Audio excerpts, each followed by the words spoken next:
В Грузии на фоне девальвации национальной валюты лари продолжается рост цен.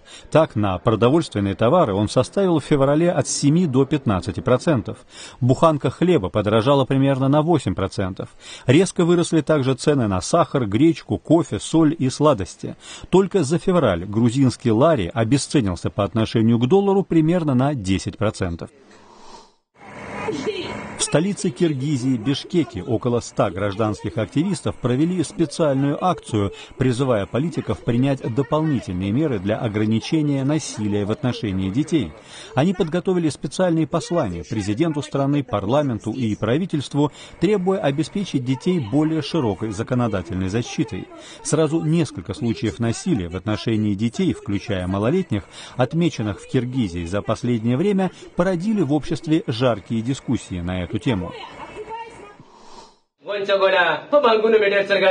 Северном Пакистане студенты мусульманской духовной школы медресе организовали выставку, посвященную истории и культуре провинции Хайбер-Пахтунхва. По заявлениям организаторов, цель выставки – формирование более позитивного облика исламских духовных школ, которые зачастую представляются многим чуть ли не рассадниками экстремизма. Подобная выставка, организуемая в медресе, редкое событие в провинции Хайбер-Пахтунхва.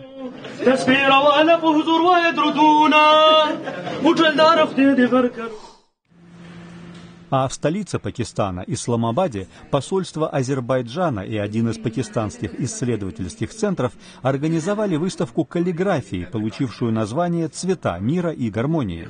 Ее экспозицию составили художественные работы, посвященные мирному сосуществованию, на примерах изобразительного искусства суфизма, одного из течений в исламе. Суфизм имеет в Пакистане как богатую историю, так и многочисленных последователей.